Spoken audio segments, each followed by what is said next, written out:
Good evening, everyone, and Happy New Year. And we are live. Yes. Can you all hear me? Confirm. Let's get Yes, sir. started with our free seminar. Thank you so much for joining today.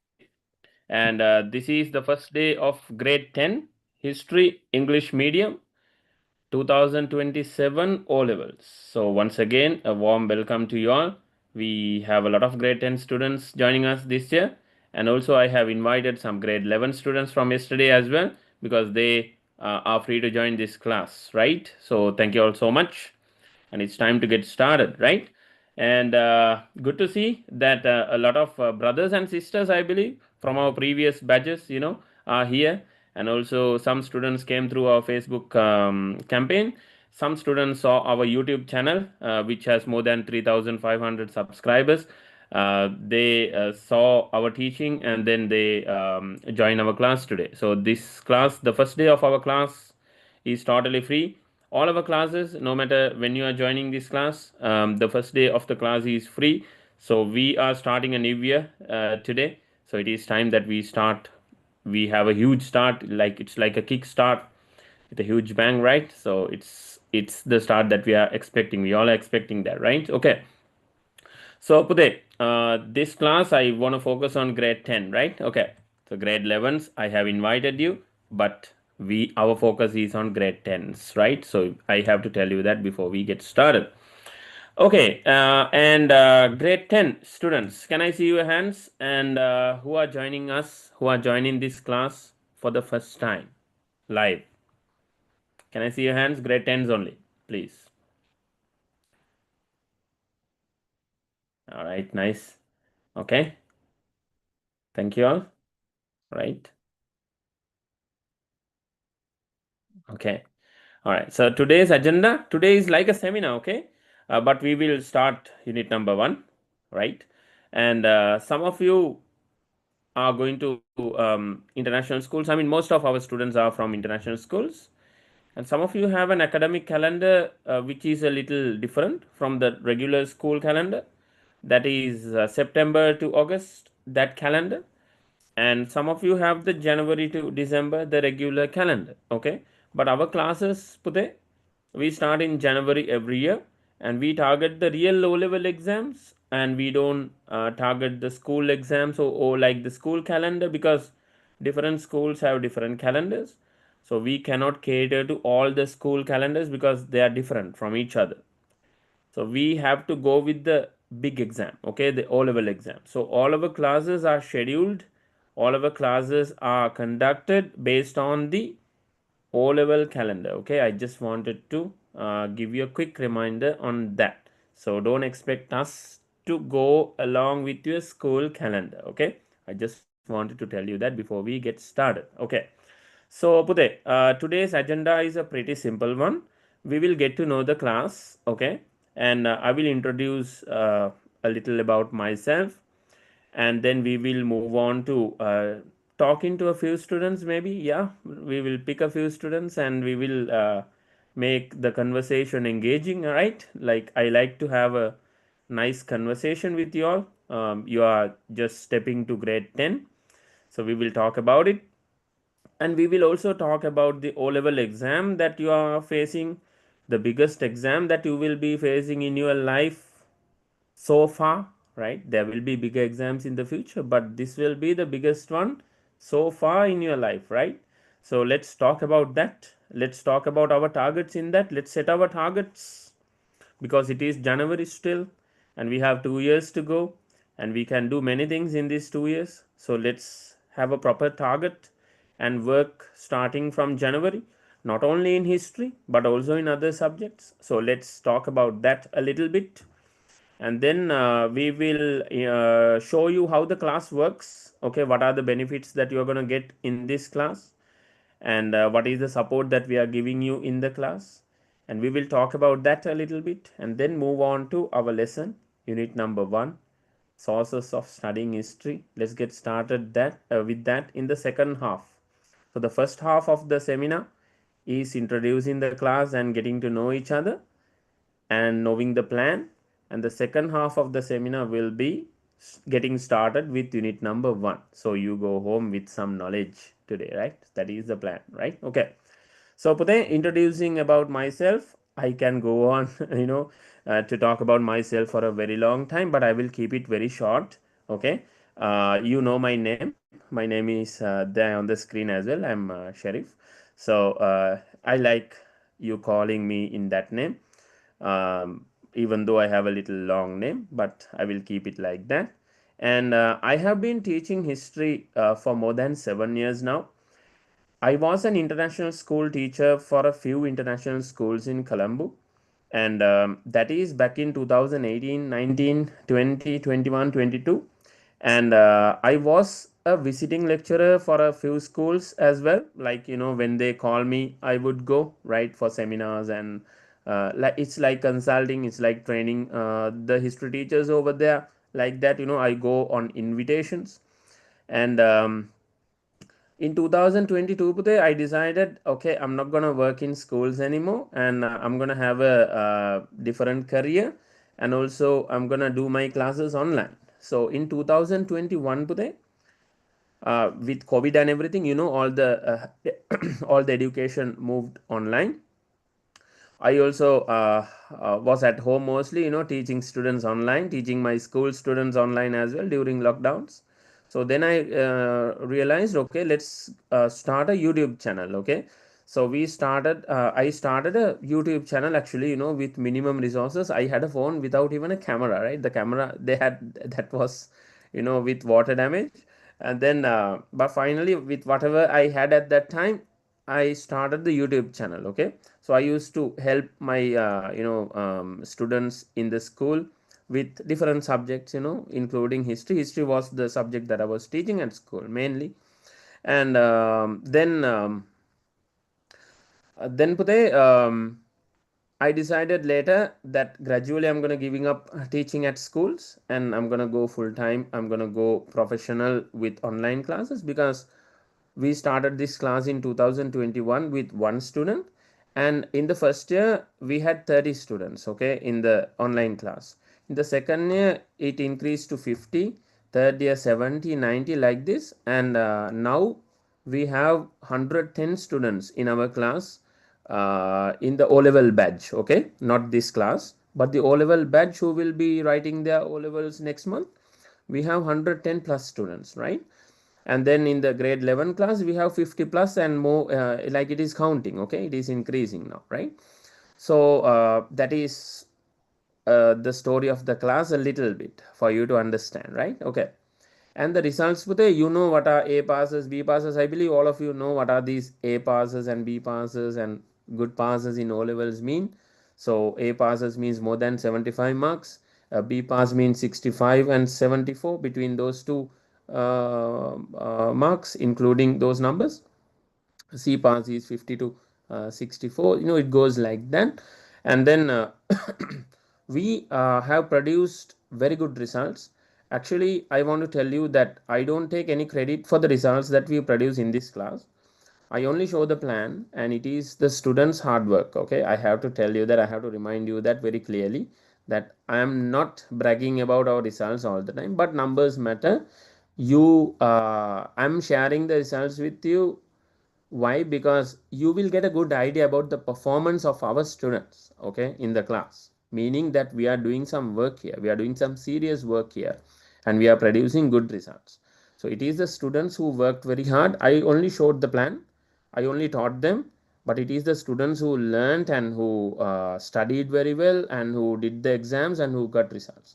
So I don't want to take any credit away from them. I don't want to be like, I'm the one who produced this result, so the credit goes to me. No, I'm not that type of teacher. Even though we are in the tuition field, I don't market results normally, and but I show you the results because you will have confidence about the class, right? That is why we show it. But our students never come to this class based on our results. If you came to our class today, it is not only because of the results, it is because of the learning, it is because of the teaching. Okay, it is because you want to learn something. That is why you come to a class. You don't come to a class just because of results. So, but our results have been so great. I have to tell you that. Uh, average wise 50% or half of our students are getting A passes, okay, in our class for the past 5 years. You are going to be the seventh batch, okay, in our class, right? 2027 O levels, right? Online class started in 2021, so you're going to be the seventh batch. This year we are going to have the fifth batch taking the exams in February next month. So Putay, our passes are very, very high level. The reason for that is our plan. Okay, we are taking you on a gradual, beautiful journey for that A pass or the B pass, right? And 50% or half of the students are getting A passes guaranteed. Last time we had about 60% getting A passes, that is even higher, and then 20% getting B passes. Okay, so that I will share you the numbers later. I'm just telling you so that you can have an idea about the performance of the class. End of the day, Pute, we want to join a class that is highly performing, right? You don't want to, let's say, for example, if you are very good at a sport, or if you are very good in studies, you want to be in a competitive environment, right? You don't go, if you are very good in sports, you don't go and play for a weak team, right? Because you can't showcase your talents there. The team will not value you. And if you are very good in studies, and if you don't have anybody in the class to give you a competition, you don't like the class, right? Because you are in a different level, you are playing the game in a different level, you are levels above others, so you would want to go to another class with full of students who are ready to fight in the sense who are ready to study and struggle and then have a race. Yes, that is the club of the high performers. That is how the high performers think. So our goal in this class is to make you a high performer, to make you the best. Okay, if not, at least try to be the best. Okay, so that is the whole point of our class. The performance, sharing the performance of our class is aimed at that. Okay, but end of the day, why are we studying? Why are we doing O levels? Why are we in schools? Why there is a thing called education? We need to know about that as well. Education, or the school that you are going and all the processes, doesn't mean that you pass exams only. It means that you become better as a human being every day. So the main purpose of education today is not to pass exams. Passing exams, getting A passes, getting beautiful results, that is the second important thing. The most important thing about education is to produce good people. No matter how many results, no matter how good your results are, no matter how good you are, if you are not a good person, there's no value of you to the society. The society will not respect you, and there's no use of you to the society. So no matter how much results you have, or no matter how well you can study, no matter how talented you are, no matter how rich you are, no matter how powerful you are, no matter how skilled you are, if you are not a good guy, nobody will care. So the main goal of education is to produce good people, good citizens, good people who understand each other, who understand other people's feelings, their cultures, their beliefs, their opinions, and somebody who can basically live in the society like a good person. That is the whole point of education, okay? That is the whole point of education, not exams. In Sri Lanka, Pute, we have a big mistake that we have been doing for a very long time. That is, we think that education means exams. Not really, but exams are important as well. Okay, I'll tell you why exams are important. Exams also important because exams will bring the best out of you. If you don't have an exam, Pute, how can you perform? How can you show? How can you work according to a target? Let's talk about that also a little bit, right? Before we get into the class details and talk to a few students maybe. There are exams for different reasons. Okay. In Sri Lanka, Pute, we have got it wrong. We are keeping exams to check what students don't know. Yeah, correct? Yes. You are doing exams and people are keeping exams to check what you don't know. But in other countries, Pute, they keep exams. They also have exams. They keep exams to check what students know. So they realize what they don't know and they go on and become better. And there are many things we can learn from exams also. Exams will bring the best out of you. Exams will bring the competitor, the competitor, the talented guy out of you. That is why we are having exams. So why are we having exams? Why are we having an O-level exam like this in 2 years? To check what you know that you have been learning for 11 years at school and whether you can apply that and you can work hard to a goal. So O-levels start from 1st of January in grade 10. When you go to grade 10 in January, let's say, example, some schools are different. Some schools, they already started grade 10. So let's say, for example, when you go to school on the first day of grade 10, that is when your O-levels start. O-level is a 2-year diploma program.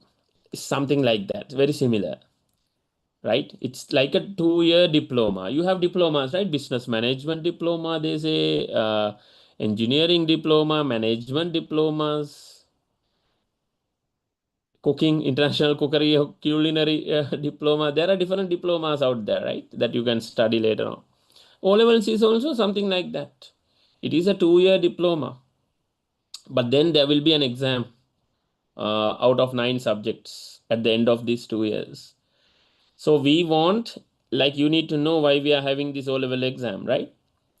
We are having it to see if you can properly plan and learn something for 2 years with a proper goal. Starting from grade 10, we are checking your management. Whether can you manage 9 subjects? Can you manage multiple subjects? Can you juggle, like, in the circus? Can you juggle between these subjects? Can you prioritize these subjects? Can you focus on your weak subjects? Can you become better there? Can you work for 2 years and showcase what you have learned? That is why there's an O-level exam. So that you are ready to go to the next level, A level or private university or foundation courses and degrees or whatever it is. So we are checking you whether you can handle this hurdle and then you can go to the next level. So this is the small hurdle. This is a small hurdle out of all those big hurdles that are there waiting for you. But you can't call it a small hurdle as well because you're only 16 years old when you will be taking 9 subjects in this exam. So that is a big challenge for you. So you have to be ready from grade 10 first day. First day of grade 10 is where O levels start. So that is the purpose of this O levels, right? We want to make sure that you pass this hurdle and you are ready to take up more challenges in the future in terms of higher education. Then, Bhute, why are we keeping exams? Why can't we just study for 2 years and then go for A levels? No need O levels, right? Yeah, we will study very hard, we will study very well, we will not have exams, but we will do A levels. Why can't we do that?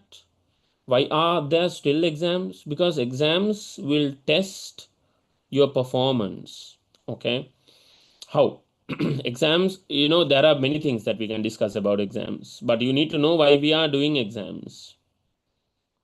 Exams have benefits, many benefits. You need to know a few of them. So in an exam today, we are telling you to study for 2 years, or we are telling you to study a 2-year syllabus, and we are giving you one big exam, and we are asking you to write it in 3 hours. Example. And within that 3 hours, you will manage your time. You will manage your time management skills, whether you can manage your time properly, prioritizing the answers and answering properly, not too little, not too much, but to the point, right? And whether you can manage it beautifully and whether you can recall what you learned for the past 2 years and whether you can produce a good result. That is one side of it, time management. And then the second point is, there are many, I'm just telling you two. The second point is your performance under pressure, Bhute. By doing exams, you in the exam, Bhute, you are under pressure, right? Because you have a deadline, you have to do the paper within 3 hours, you have to manage your time very well, and you have a big challenge to recall everything that you learned. Sometimes you forget what you studied, right? And to recall it, to stay relaxed and perform under pressure. You might have seen some sportsmen performing well under pressure. If you are a fan of football, you know the penalty shootout. That is huge pressure, right? You miss one and you lose the game. And in a cricket match, you see the last over and 10 runs, 15 runs to score in the last over. How much pressure on the batsman? How they perform, how they keep cool, and how they make the right decision at the right time to win the game. That is called performing under pressure. So exams will test you that how you can perform under this exam pressure within the given time. So that you are ready for the future. In the future, Pute, not exams, Pute, you will have more things to handle. When you go to a job, for example, there will be deadlines, same like exams. Okay, you have to do this within 2 days, right? I remember I was working in Emirates Airlines. We had a training. I worked in different companies. I will tell you about my story, later. Just a small story. When I was in Emirates Airlines, we were given a training about five types of aircraft in 5 days. And the book had 1,200 pages. 1,200 pages in 5 days. Okay.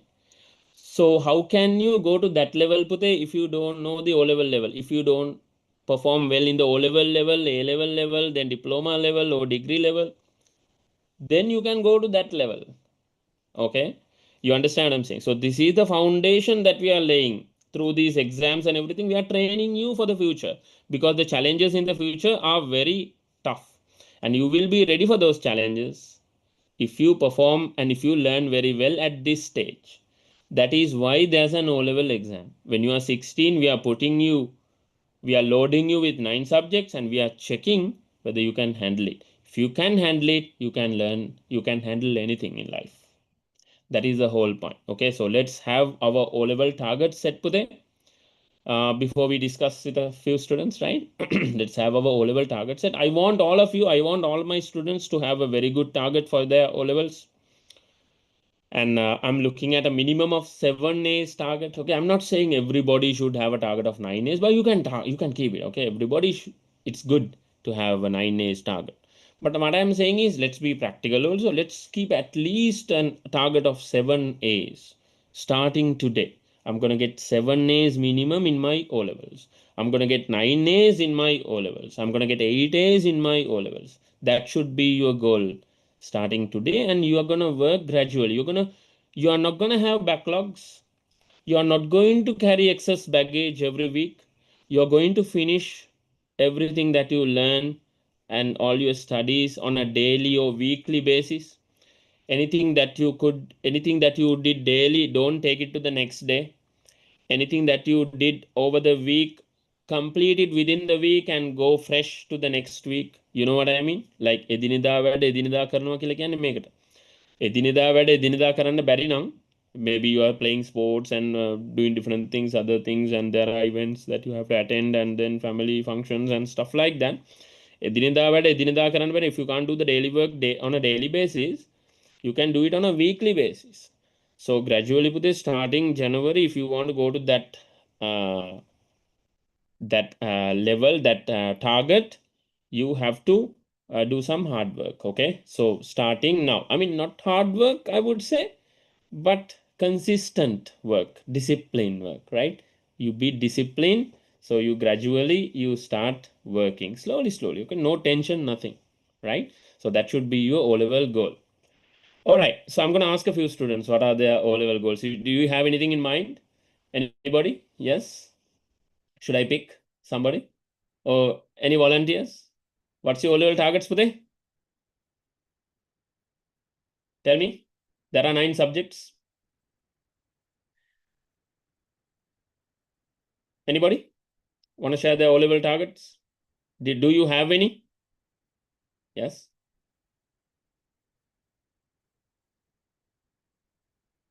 Anybody want to talk? I see a few students with their phone names. Can you rename yourself, please? Admin, can you text them to change their names? Anybody want to share their O-level targets? Oh, You have no idea about your O-level targets, is it? Do you know what O-level means? Yeah, I believe everybody knows what O-level means. Now you know that you are stepping to grade 10 and you want to have that target, right? Okay, I got a few messages. My mic is not working, so I can't talk. All right, no problem. You can text me your targets if you have, right? Okay. So you have no idea about your targets, is it? Is that what you're saying? Okay, no problem. You can have your target set in the coming weeks. If you don't have a target, Pute, set it.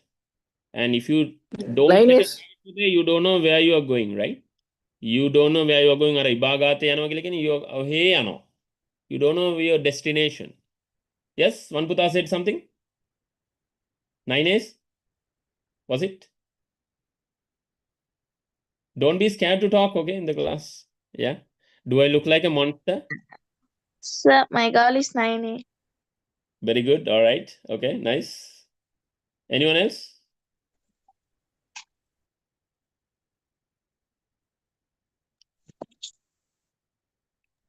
Yeah.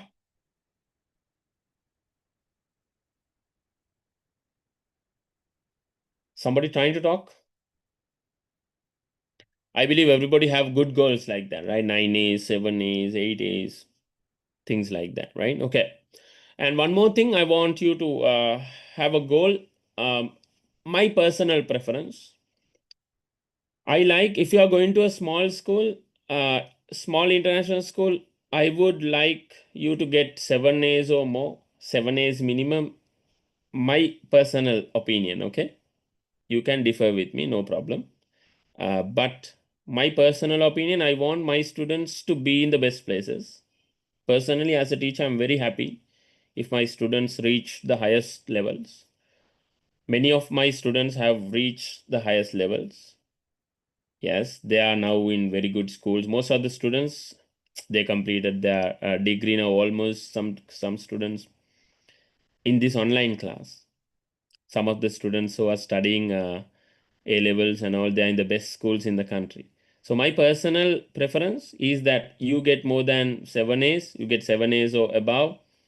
And if you are going to a small school, I want you to go to one of the biggest schools in the country. Okay, that is my preference, my recommendation, right? I will tell you what are the advantage of that later, right? So for me, I went to DS Senanaya College for A levels because I got 8 A passes in my O levels. So DS Senanaya College was my dream school since childhood. I I was not able to go there after the grade 5 scholarship exams, but my O level results paved me the way, right? My O level results got me there, my dream school. So did my A levels in DSNI College in Colombo. Yeah, okay. So similar to that, you can also have a nice goal if you are going to a small school. You can go to one of the best schools in the country. Some of our students, as we speak, are studying in the best schools in the country, like Ananda College. And also, they went to the best schools after their O level results, St. Thomas and Ananda, and then in Kandy, in Badulla, best schools in the country, right? You can also do that. Okay, you can also have that target for your A levels. Okay, I'm gonna do A levels in a best school in the country. You can have that target also today. Today, you can set it today. I'm gonna join the best school in the country. I'm gonna join one of the best schools in the country so I can earn the respect. Now, when I said DS Senanaya College, I know most of you know what is the school. So I earned your respect, right? You have a bit of respect to me, right? Why? Because I learned in one of the best schools in the country. There is a respect. Even if I go to an interview today in Sri Lanka, they ask most of the time my school. When I say DSNI College, they have respect on me, right? You can also earn that if you are if you go to one of the best schools in the country. It is doable. Okay, you can do that. Yes, given that you get good passes in your O levels. And also, I like you all to do your A levels in a government school. Okay, my personal preference. Okay, yeah, I can be wrong. You can have a different opinion.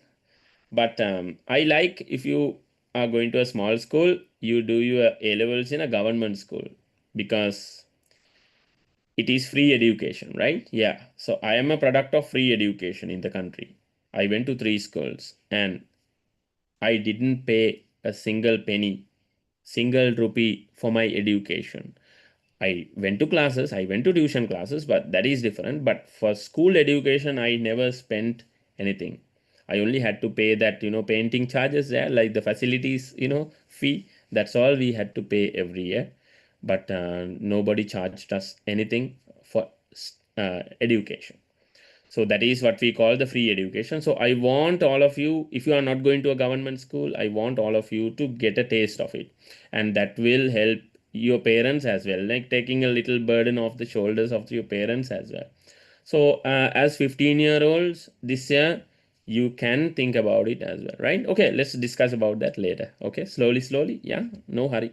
All right. So Pute, um, grade 10 and grade 11 is O levels, like I said before. And it is time to start thinking about O levels now itself. No tension. Don't be tense. Don't panic or something like that. Relax. You have 2 years, but end of the day, let's do everything that we do right. Okay, every day, let's do our work properly. That's all we need to do, right? So that when you go to grade 11, you don't have to cover grade 10 from the beginning again. If you did your grade 10 stuff from the beginning, you will do your grade 11 stuff from there onwards. No big deal. Okay? Nothing to be tensed about, nothing to panic about. So that is why you have to do your daily work on a daily basis or weekly basis. Daily basis or not always possible, right? Because you have things to do. Sometimes, things come up. So then let's do our weekly work on a weekly basis. So I want all of you to do your weekly work in this class on a weekly basis. So our class today starts today onwards and Wednesday 8 o'clock to 10 o'clock. That is our normal timing. Sometimes the class based on my availability might be 8:30, 10:30. I will keep you advised if our class is on that particular day from 8:30 to 10:30. But most of the time we will stick to this schedule. Okay, yeah. So every Wednesday, 8 o'clock to 10 o'clock is our class timings. And if you miss any of these classes for any reason, I recommend that you don't miss our classes mainly. But due to unavoidable circumstances, you are sick or you have a event to attend and you have some big program in the school. For any reason, if you miss our classes are recorded and these recordings are uploaded in the drive immediately after the class. I will tell you what is the drive and I will show you the drive as well. Is the Google Drive. So we will upload all these links of these classes that are recorded in the drive. And your goal must be, if you miss any class for any reason, your goal is to cover this and watch the full recording before the next class, before next Wednesday. That is why I told you at the beginning, do the weekly work on a weekly basis so you don't miss. If you start missing classes today, you will not be on track. Okay, remember one thing very well. Grade 10 today, there are 10 units in history. 10 units. All these units are they connected with each other. And if you miss one unit, if you couldn't understand one unit, chances are that you are not going to learn properly the remaining units. You are not going to understand the remaining units. So all these 10 units are like a chain, like links in a chain. They are connected to each other. So grade 10 stuff is very serious. And if you don't do your grade 10 stuff properly, in grade 11, you're going to struggle. When you go to grade 11, you have to cover this grade 10 stuff once again from the beginning. And that will take a huge time from you. That is why I tell you, Wednesday is the day, If you have any other work, block it, right? Block Wednesday for this class, okay? Let the other work wait, right? Okay. And if you have any clashes with other classes for any reason, That is why our classes are recorded, and we provide you with all recordings. You can watch the recording on a weekend, but be ready by Wednesday for the next class. Or if you are watching recordings, so be it. No problem. You can continue like that as well. And we have a WhatsApp group. We have a permanent WhatsApp group. So today is a free seminar, and we have created a temporary WhatsApp group. And next week we will remove you from the temporary group, and we will add only students who are willing to continue with us in the permanent group. Okay. And once you join the class today, we will give you a Google Drive. Okay, and that will look like this. Give me one second.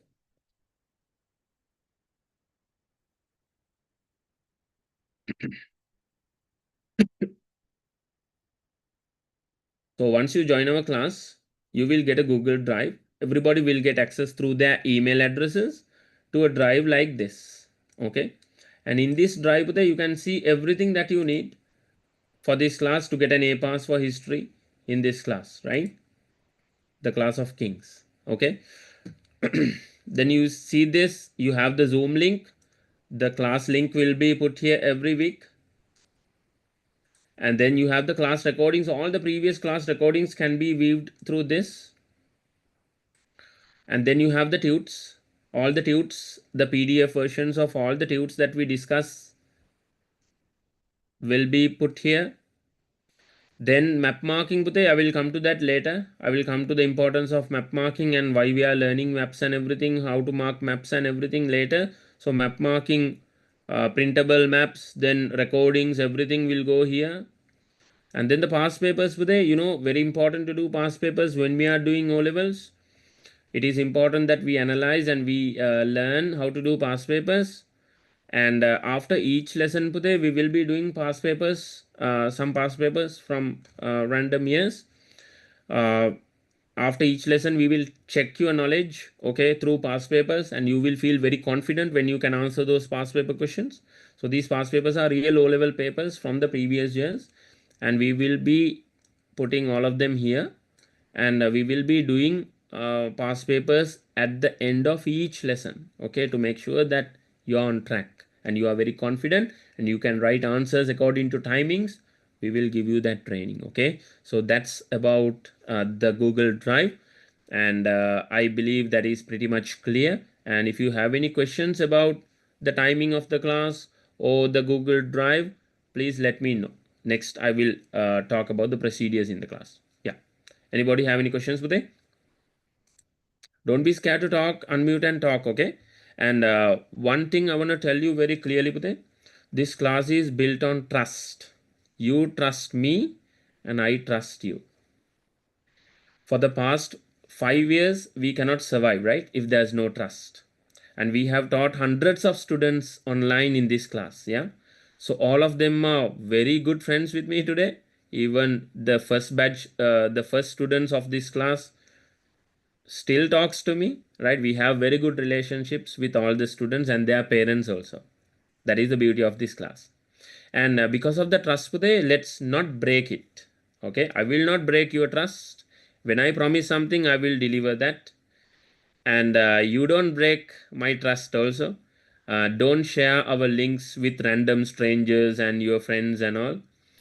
Don't do that because we don't want any disturbance in the class. Let me be very clear on that.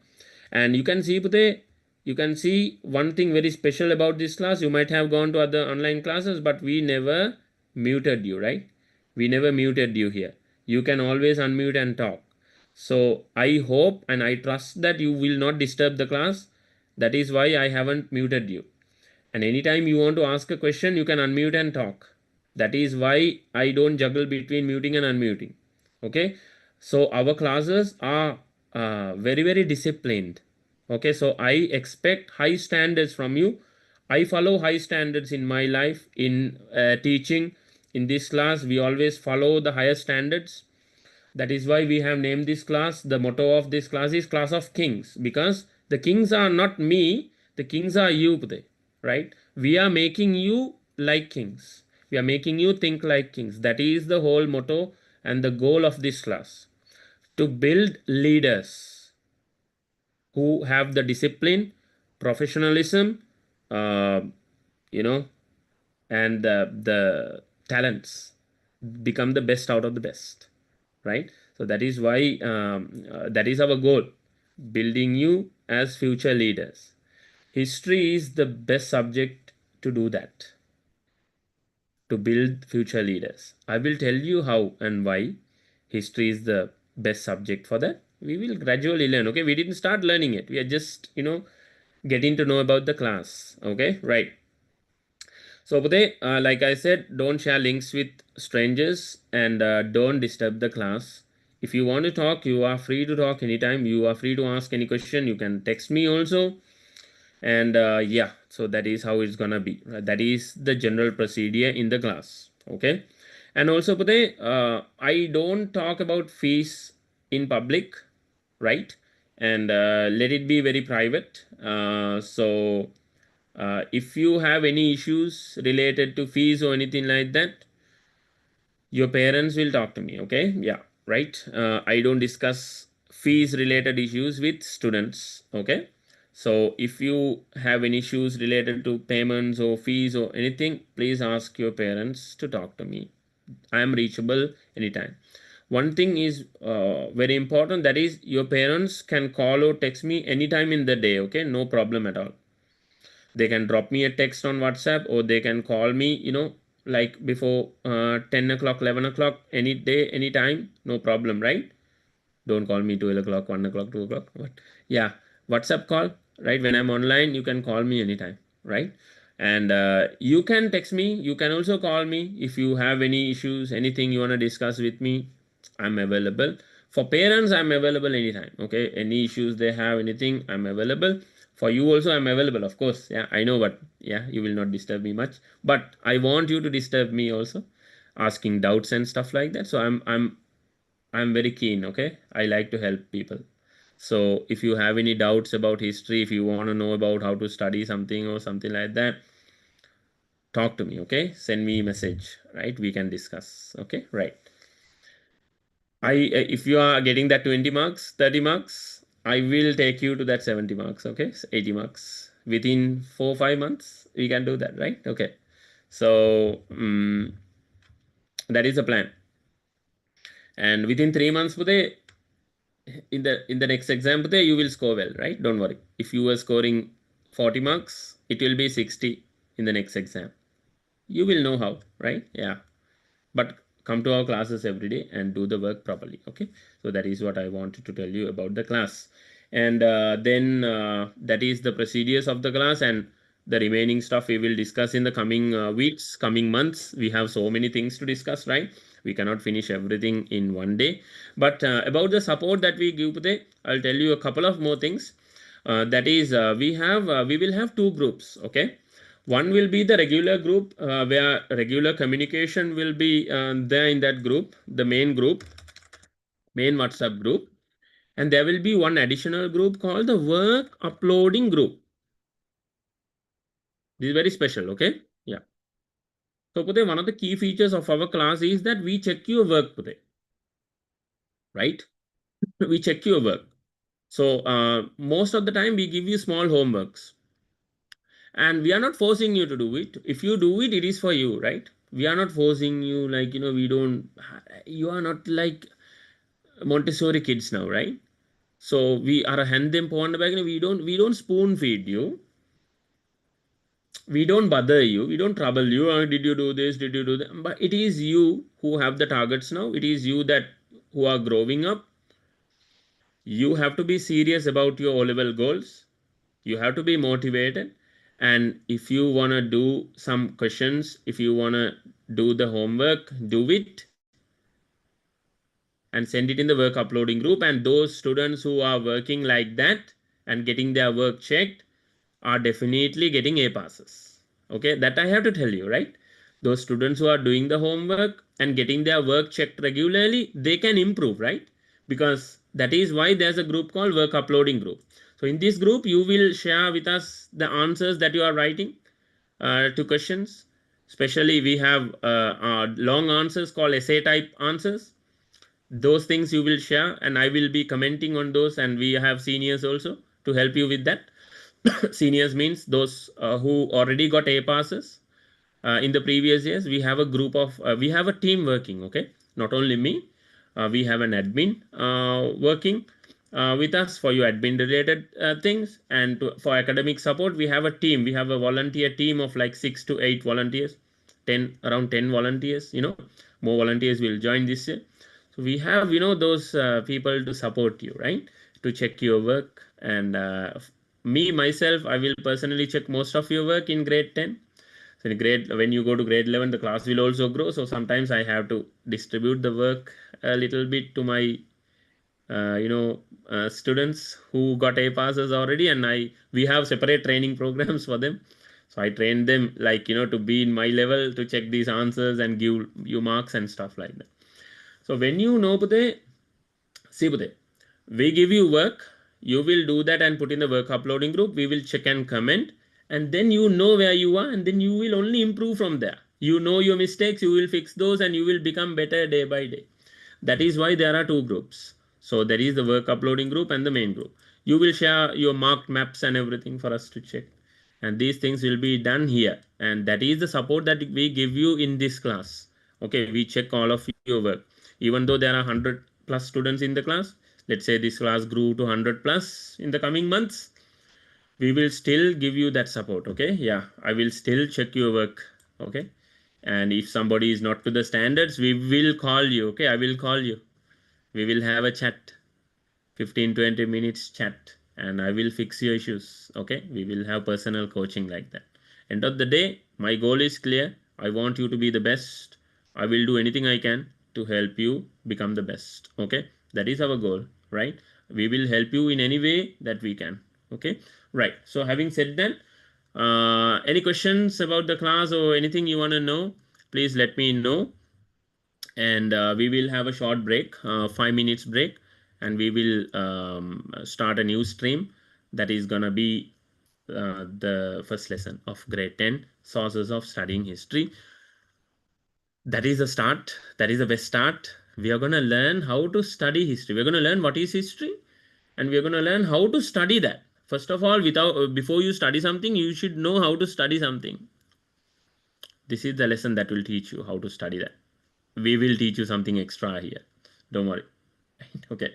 So we will see you in 5 minutes. But before that, I would like to answer if you have any questions, please. Don't be scared to ask any questions. There are no silly questions in the world. Okay. Any question is important and very welcome. Yeah. Anybody have any questions for that? Grade 10 class, we will continue like this every week. Okay. No tension. Sometimes it might be 8:30, 10:30. But I'll try my best to keep it 8 to 10. But some weeks it might go to 8:30, 10:30 because of my commitments. We'll see that. Okay, we'll see that. Yeah. But I'm just telling you so you can be ready. Yeah. Okay. But anyway, our classes are recorded, so no issues on that. Okay. Grade 11s, can I see your hands, please? Grade 11s who joined us today in the free session. Are there grade 11s? Okay, a few.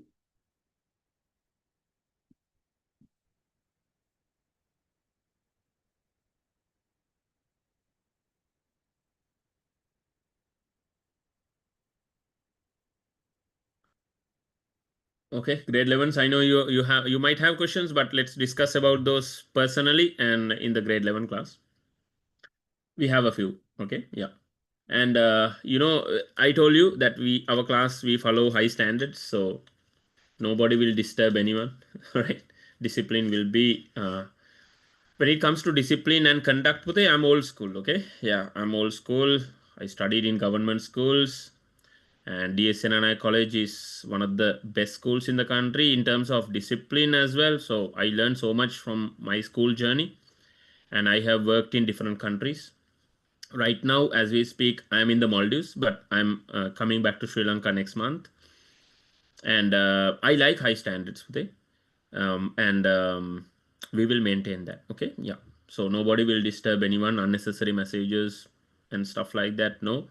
Friendships are welcome. Of course, we have a lot of friends who became friends through this class and who are doing A levels together and stuff like that. They are very, very welcome, but unnecessary stuff, let's not do that, right? Okay. Let's be respectful. Let's be respectful to everybody. Okay. Yeah. Let's not waste anybody's time. Okay. Yeah. And yeah, any questions? Anybody have any? I think pretty much everything is covered, right? Right? Okay, you might have questions anyway, so you can type them if you are scared to talk. But I like people who talk. I love students who disturb me, call me, right? And ask doubts. I like those students, because I know they're learning, they're keen, they're interested. And I also like students who ask questions, because when you ask questions, I can also explain certain things, that other people also might find interesting. So I cannot think and explain those unless a question comes up, right? You will learn so much from the questions that you ask. Others also will learn. So don't forget to ask questions. Okay? Yeah. Let's keep the class very live. Right. So thank you. I will see you in 5 minutes with unit number 1, sources of studying history, grade 10, unit number 1. In 5 minutes.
All right, Pute. So welcome back.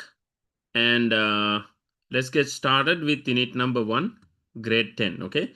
So this lesson is called Sources of Studying History. And I'm just sharing you a glimpse of our tute. Sometimes we might discuss the tutes in class. Sometimes we explain in whiteboards. So there are many things that we discuss in class other than the tutes. And but these tutes, these set of tutes that I'm giving you, you can print them. We don't send printed tutes. I mean, I don't want students to come to our class just because of printed tutes. I want you to come to our class because of the teaching, because of what you are learning, and also because of tutes that we give you, right? Not printed ones. And we don't, as a policy, we don't send over printed tutes. But you can print it if you like, or if you are a good screen reader. Some students like to read on screen, or tabs, or computer, or phone.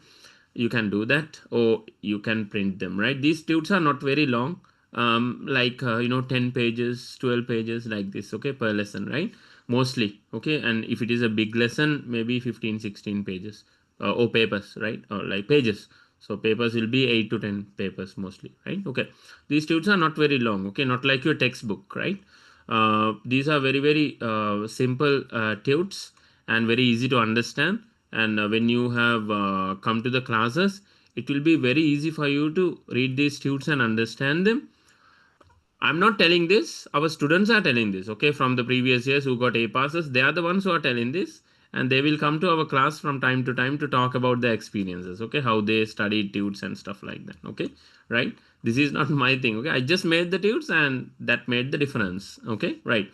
So it's very easy for you, when you have listened to the class, when you read the tutes, it will be very easy for you to remember things, okay. So every year we update these tutes, okay. So the latest version of this tute will be sent next week, when the real class starts. Today is a free seminar, so I will be updating, every year I review these tutes and update them with the latest knowledge.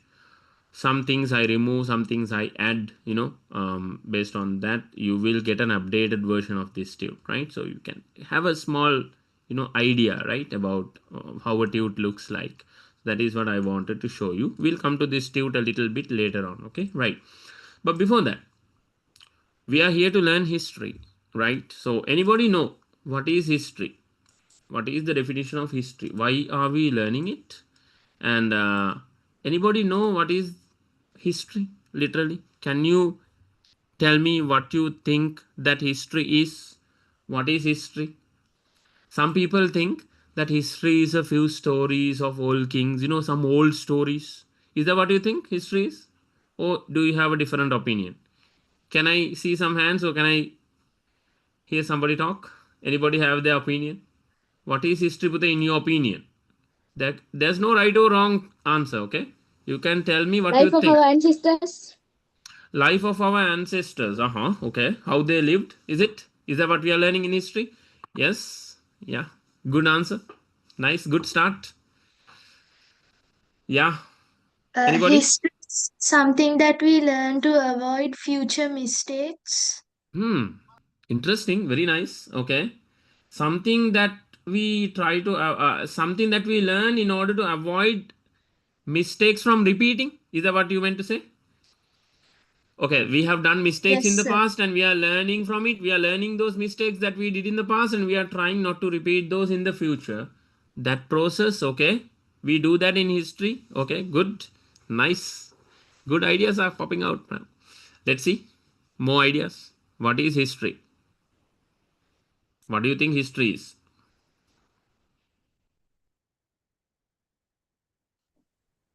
To study It the is the human subject that ancient human activities.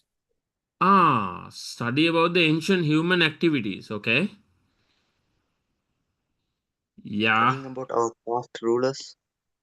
studying about past rulers also. Yes, yeah. People who lived in the past, right? Yeah. The history is a study of life in society and the relation to present development and future hopes. Uh-huh. Very good. Okay. How the society functioned in the past, and it is because of the past that we are here in the present. it is because of the events and everything that happened in the past that we are here today. If we had a different past, we would be in a different place today, and we would go to a different place tomorrow. Yeah, that's what you are trying to say, right? Yeah, your idea. Yes, sir. That's good. Yeah. So if we can't change the past now, right? So but we can change the future. That is why we are learning history. Okay, interesting point. Nice. Okay. Any other ideas? I'm gonna give you a simple answer, right? A simple answer, very simple terms, right? Let's define history in the simplest terms possible. Okay. History is the study of the human activities in the past. Okay, simple, right? Yeah, in the past, but it connects to the present and the future in many ways. But here we are analyzing and we are studying the human activities. Now, when we were discussing this, did somebody say we are learning in history, we are learning how elephants lived in the past? Did anybody say that? No, right? We are not learning about those. We are not learning how animals or what animals did in the past, like elephants and the mammals, the dinosaurs. That is all part of the past. But we are not in history. We are not learning that. We are not learning what the animals did or what happened in the animal world and how the world function and the evolution of the human beings, and that is science, biology and stuff like that. We have different subjects to study about those things, but history is about the study about the human activities in the past, what people did in the past, and then we are learning from it and we are applying to the present. We understand in the present through the past, and we are building the future. That is the goal of studying history. Okay, we can't change the past now, but we can change the future. But we have to learn the past in order to understand the present. And we need to do something different that we are doing today in order to get a brighter future. You know what I mean? That is what we need as a country. Yes? Our country is, tell me, is our country a very strong country today in the world? What do you think? Tell me your opinion. Is our country a leader in the world? Is our country a very strong country? Can we be so proud of our country today in the today's standards No, sir. comparing to other countries? Yes or no? No. In terms No, of sir. development and economy and power? No, sir. No, sir. No, right? Yeah. Yeah. Okay. No, yes. But people in Japan, people in Europe, they can be a little happy because their countries are economically very strong. They have a voice in the world. Their voices are heard, and they can manage their problems better, like especially economic problems and those kind of things.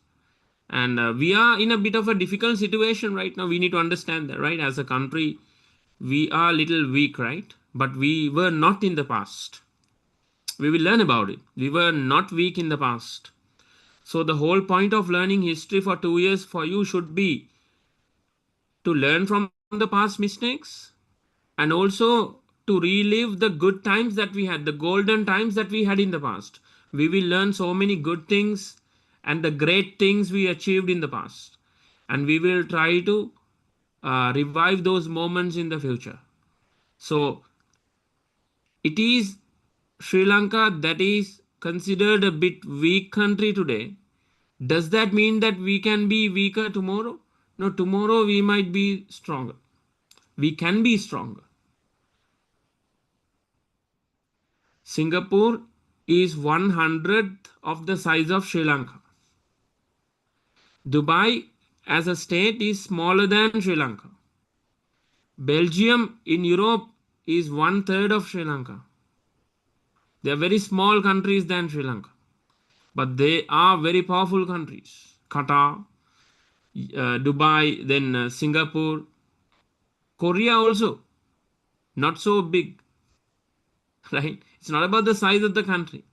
So just because Sri Lanka is a small country doesn't mean that we can't be powerful tomorrow. We can. And we have to learn about what happened in the past, and we need to identify our skills, our talents, and then we have to build our better future.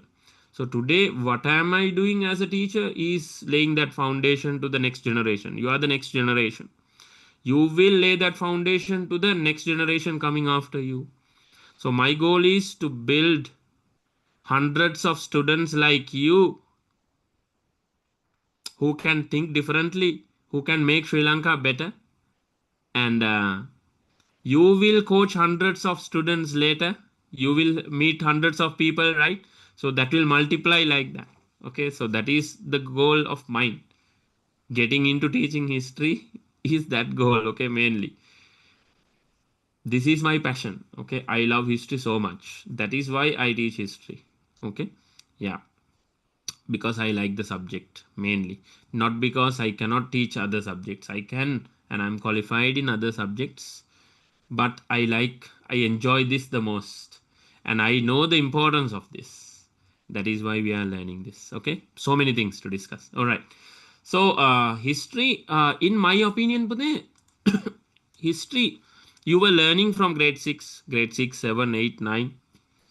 I hope you didn't understand many things that you learned. I believe, yeah, I have taught in school from grade 6 to 11. So I know, you sometimes hate this subject called history because the textbook is so huge, and there's so many things to remember, and some things sound like they are not important at all. Yeah, boring sometimes.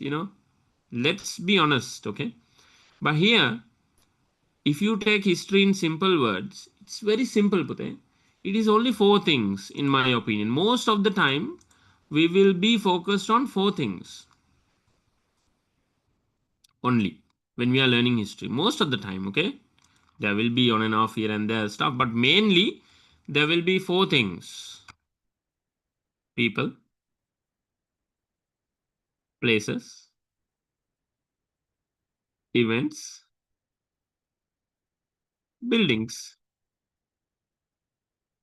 These are the four main things that we focus in learning history mostly. Okay, we can learn so many things from this. We can learn many things from people, places, events, buildings. I will come to that. So let's go take a look at it. People. History is about people. We will learn about leaders. We will learn about kings. We will learn about warriors. We will learn about scientists, their contributions, religious leaders, their contributions, explorers, yeah, explorers, travelers, those who experience different parts of the world, those kind of things, their journeys, their lives. You know what I mean? That is what we learn under people mostly. Kings, yeah, of course. Leaders means kings, yeah, and other leaders, right? Okay, the generals. Then places. We will learn about different places, right? Cities, kingdoms, capitals, different villages, their importance, evidence, sites that we have, we found evidence related to history. We have places, yeah, countries. We will learn about those are all places in history, in this study, or in this journey about history.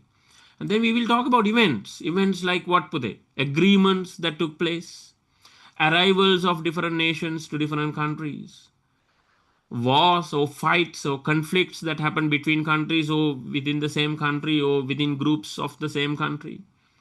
Those are events. Peace agreements signed, religious agreements that were signed.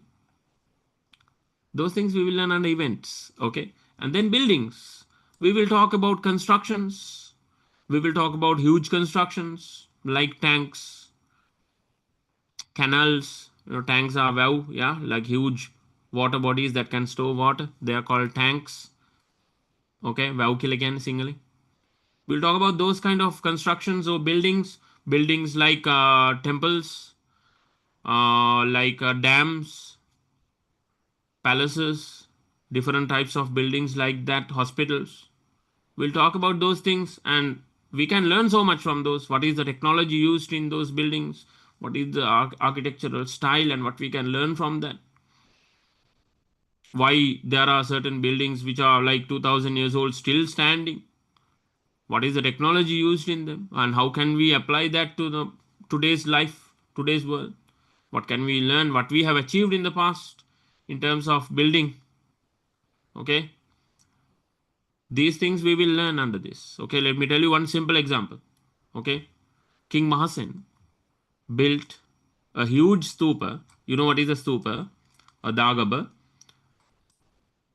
You see this type of a construction in a temple, right? Buddhist temple. Called Jetavana Dagaba. This is more than 1500 years ago in Anuradhapura. When he built this, now you all know what is the tallest building in the world. What is it? Anybody? Tallest building in the world today.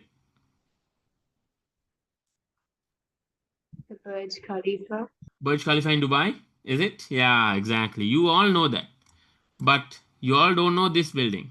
Okay? When King Mahasen built this more than 1500 years ago, it was only second to the height of the pyramids in Egypt. The Great Pyramids in Egypt.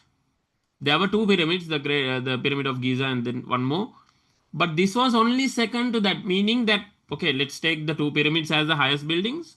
This was only third, I would say, in terms of pyramids. This was the second highest building in the world at that time. And we are a small country. Today, everybody knows what is Burj Khalifa in Dubai. But 1500 years ago, we built the second highest building in the world. Being a small, tiny little country. So to appreciate those things, to learn those things, to learn our achievements, we are studying this topic called history. We are studying this subject called history. Okay, it's a small idea that I just gave you. More things to come, right? Okay, so we just define history. I believe everybody understands what we are looking to learn here. Our main goal is to make you interested in the subject. Now, when you learn about this subject, you will learn so many things. And my English for some students might look a little advanced. But don't worry, within 1 or 2 months, you're going to catch up. Don't worry, I believe everybody can understand. And if you need any simple explanations, let me know. Or if you want me to slow down or something like that, let me know, right? Fine. Okay, right. So, I'm not a native speaker, by the way, right? Yeah, my accent sounds very Sri Lankan. Yes, is it? Yeah, I don't have any other difficult accents that you can't follow. I have a very Sri Lankan accent. My dad also had the same accent. Okay, right. All right. So here's the thing, right? Now, Pute, we'll come to this lesson. Okay, now this lesson is about sources of studying history. Now I told you what is history. Okay, now let's look at how to learn this subject called history. Okay, how to learn this and what we can use to learn this subject called history. Okay, and that is where this topic called sources of studying history comes into play. First, Pute, you know what is history. Now you know the importance of learning history to become better tomorrow. That is the main goal, right? To become better, to create a bright future. That is why we are learning history. We learn from the mistakes and we learn from the good things. We try to recreate the good things. We try to achieve the same things that we achieved in the past or even higher. Or we are going to learn what went wrong in the past and we are fixing those and we are moving forward. That is why we are learning history.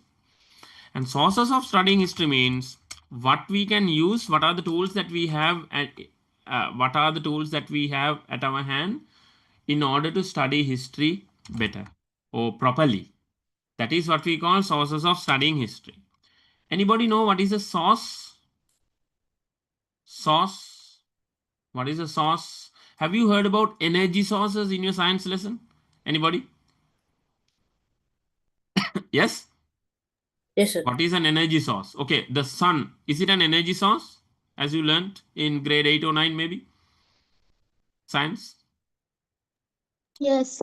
Yes. Okay, what does the sun do? Why is it called an energy source? Source of energy. It emits what? What kind of energies? Anybody know? Light and heat. Light energy and heat energy. Okay, very good. Nice. Okay. So, how can we define what is a source? A source is that can give something out. Yeah, a source is something that has a potential, something that has something, right? But it can also give it out. Okay, then have you heard about an information source? What do you think? Okay, apply that energy source. Energy sources can give energy out. Battery is an energy source.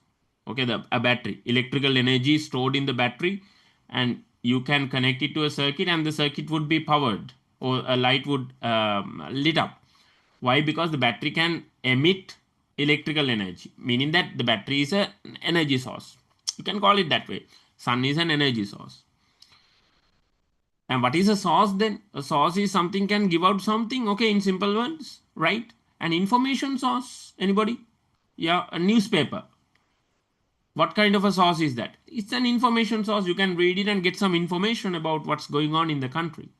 Yeah, okay. So similarly, there are sources that we can use to study history. That is what we are learning here. Okay, what we can use to get a proper idea about history. Now I told you what is history. History is the study about the history is a study about the people, right? People's activities in the past. Yes. Human activities in the past, right? So history is the study about the human activities in the past.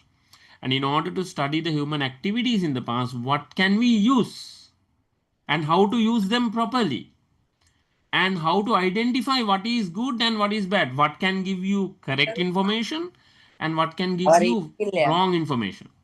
Okay, keep your mics muted.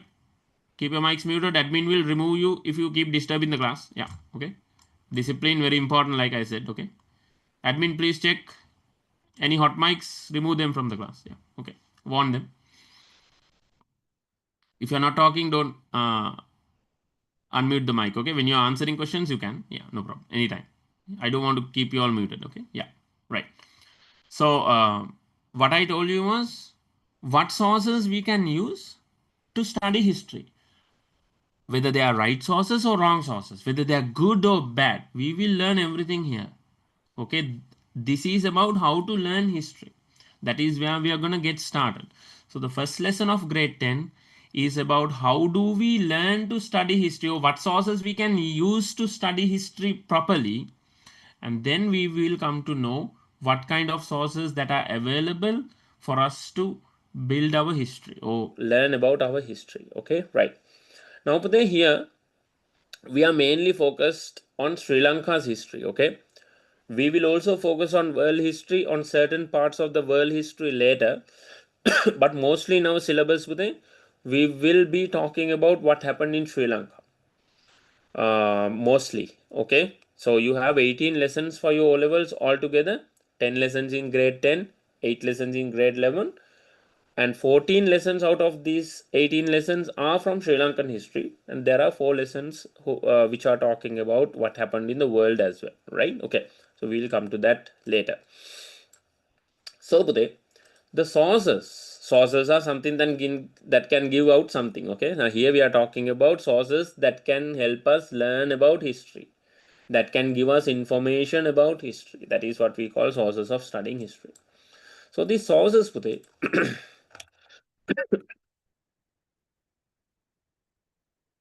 we have 2 types.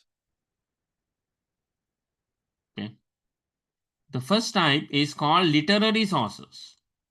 Literary sources, in simple words, you can call them written sources or books. Simple as that. Okay. So the first type is called literary sources. Written sources or books in simple words, because literary, you write things on books. Literary sources is one main type of sources related to studying history.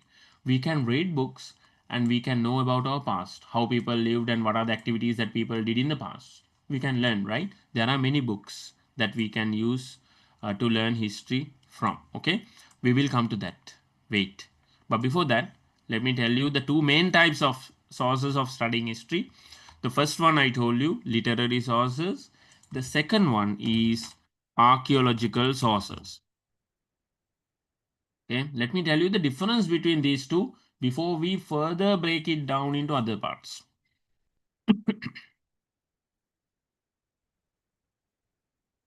Literary sources means Pute writings on books, information that is written on books, in books, okay, in the book form. That is what we call literature.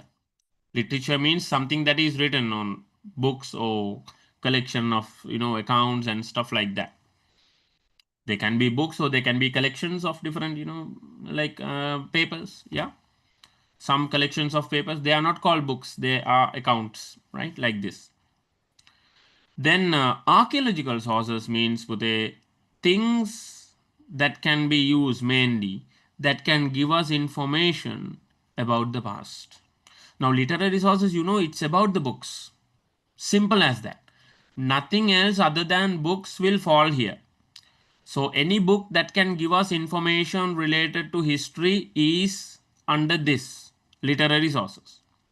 Archaeological sources means the things that can be used, things that are coming from the past, that can be used to gain information about history. That is what we call archaeological sources. Okay, things other than books. Books are not archaeological sources. Remember, books are literary sources. Archaeological sources means things that are coming from the past, like what, Pute? Like what? We have 4 types here. I will explain this one a little bit, then we will get in detail about the literary sources. Okay, we will go deep in the literary sources, but before that I want to explain you what are these main types of sources related to studying history. Okay, so archaeological sources, Pute, we have 4 types. 4 types. The first one is called epigraphy. The second one is called coins. You know this word, but I will come to that. The third one, ruins. The fourth one, we will have a combination of a few things, drawings or paintings, sculpture. Sculpture means statues, and antiquities. Antiquities means things that were used by people in the past. Using all these things, we can learn so much information about history. Now, what is epigraphy? Let me explain very lightly, and we will go deep in the coming weeks, okay, about these things, right? Okay. I will go through this quickly so you can have an idea about sources of studying history and you know what we will be studying in the coming weeks. Epigraphy means, Pute, writings on different surfaces, not books. You can write on books. You can write on walls or stones. Can you? Can you write on stones? Can you inscribe something? Scribe something on a stone or on a wall? Can you do that? Anybody? Yes, sir. Yes, sir. But if you write it in a book, that will be literary source. Okay. But if you write something on a wall, if you write something on a stone, if you write something on wood, if you write something on a metal plate like a copper plate or golden plate, if you write something on a clay tile like a roof tile or a clay slab or a utensil maybe, yeah, a begging bowl used by monks, for example, to collect food, you can write on those and they are called epigraphy. Okay, remember that very well. So by studying that, we can learn many things. Okay, like what kind of things they wrote and everything. Because let's say, for example, one person wrote something on a stone. Not one person, but it's a very important message. Let's say there's one thing on a stone. That's not a book, so it won't go here. But the stone itself, we can learn many things from it. How old it is, what kind of letters were used to write this, what kind of tools that may have been used to write this. That is epigraphy. We can learn many things that we don't learn from books in the archaeological sources. Okay, so we will go into detail deep into epigraphy later with examples. Okay, then coins. Coins is another main branch of archaeological sources. When we found coins, we found different types of coins in our country. We found coins that were made in Sri Lanka. We found coins that came from India, Arabia, China, Rome. We found Persia or Iran. We found various coins like this that had come to our country through traders in the past. We can learn so much from those coins. Different metals were used in making those coins, and there are different symbols in those coins. Now, coins are not epigraphy because you don't write on coins. You mold coins. Okay, you melt a metal, then pour it on a mold. Achu akkela kiyane singaling. Then the coin forms, right? So it is a different science. It is a different subject. It is not epigraphy. There might be symbols and letters on coins, but the process is different making those coins, and things that we can learn are different. So we can learn so many things by studying coins, and that's a separate type of an archaeological source. What we can learn using coins, we come to that later in the coming weeks. Okay, right. This is just an idea about what is there in this unit.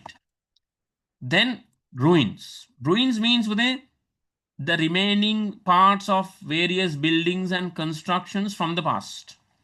Those are called ruins. Let's say we have ruins of a building, means that the building cannot be seen, but the foundation of the building and few parts of the walls can be seen. We can learn so much from those remaining parts also. What kind of technology that were used in those? What is architectural style? What is the design? Whether that designs are coming from India or Cambodia or Rome or wherever it's coming from. We can learn about those ruins and the technology behind it. Let's say we found a dam. What can we learn from it? There's a river called Maduruoya in the eastern province in the country. Maduruoya.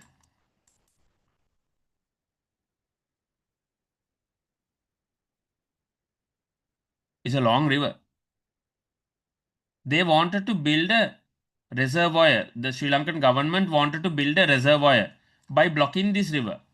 When you block a river, Pute, you can build a big reservoir. Water will get collected here. If the river is flowing this way, let's say the river is flowing this direction, when you build a wall across the river, all the water will be collected there, right? Behind that wall. So that means it's a big reservoir. It's like a big lake. That is what we call a reservoir. Jalashaya kiyala singaling kiyano. So this project was led by Canadian engineers. Canadian engineers, you know, right? When I say Canada, you know it's a very developed country. Of course, they have the technology, they have the knowledge. So the Canadian engineers, they brought their all modern tools and everything, you know.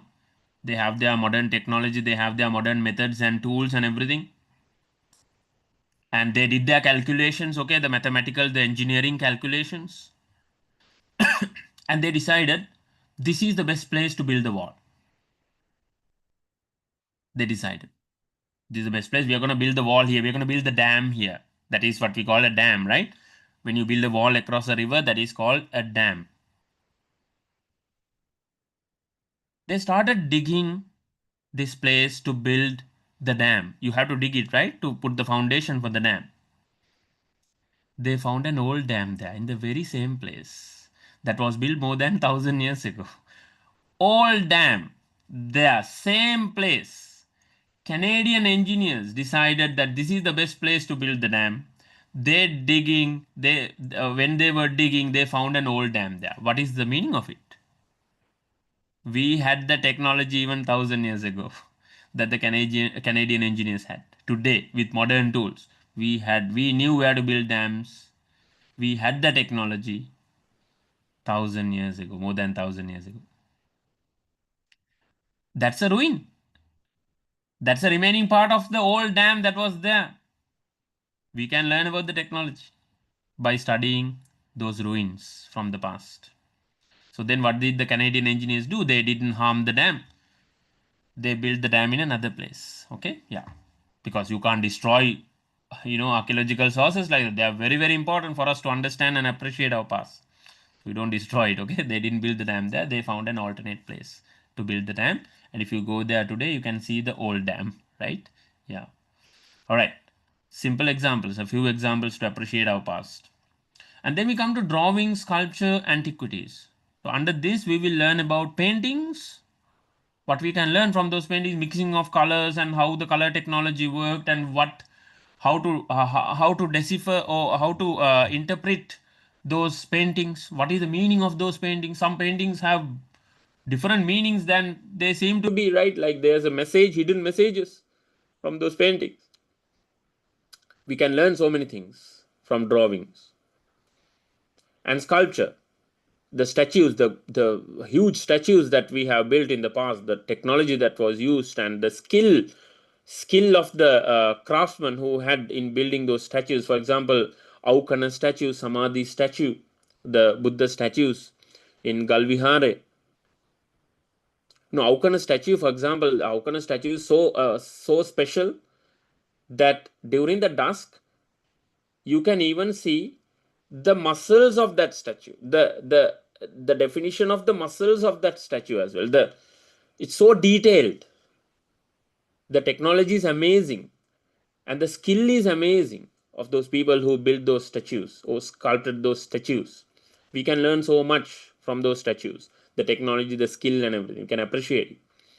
Then the antiquities means for the things that were used by people in the past. Antique badugil again, yeah.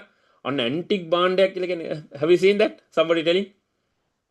When they see some old, something very old but very beautiful, name antique bandak. Yeah. When you see an old car but in a beautiful condition, antique car. Very old. So very old stuff that were used by people, we can learn many things from it. Like let's say weapons used by people in the past, in the kings, the thrones, the crowns, the jewelry used by people in the past, the furniture used by people in the past, and different equipment that were used by people in the past. We can get a good idea about their lifestyles, right, in the past. So those are the sources of studying history we will be discussing under this lesson. And we will get into detail later, one by one, about these epigraphy, coins, examples of these things later, okay, next week and the following weeks. Okay, any questions up to now? Any questions, Uday?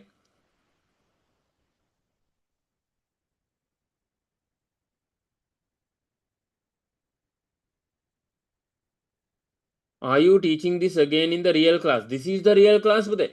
This is the first day of the real class. Okay, yeah. So the class is recorded, and if you miss a part of this for any reason, you can always watch it later. You're very welcome. Okay, yeah.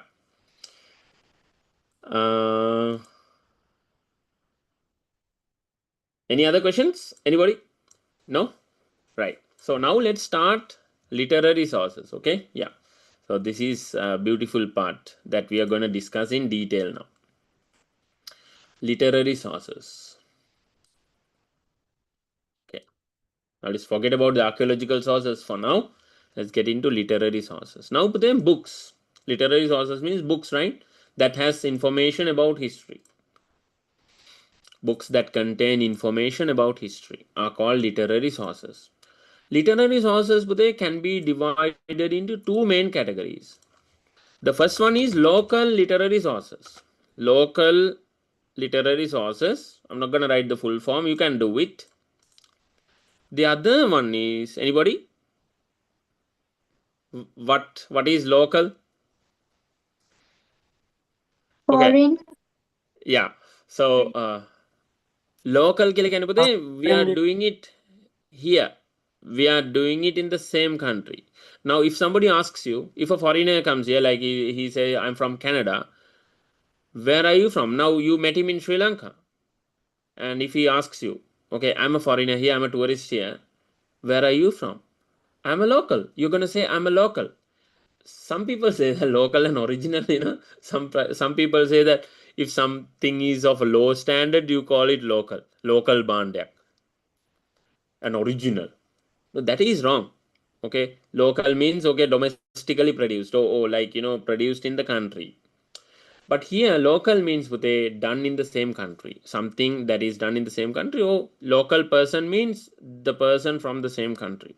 So I'm a local. When I'm in Sri Lanka, if somebody asks me where am I from, even though I look a little like Chinese, some people mistake me, for a foreigner. When I go to places, they think that I'm from another country. Sometimes, yeah.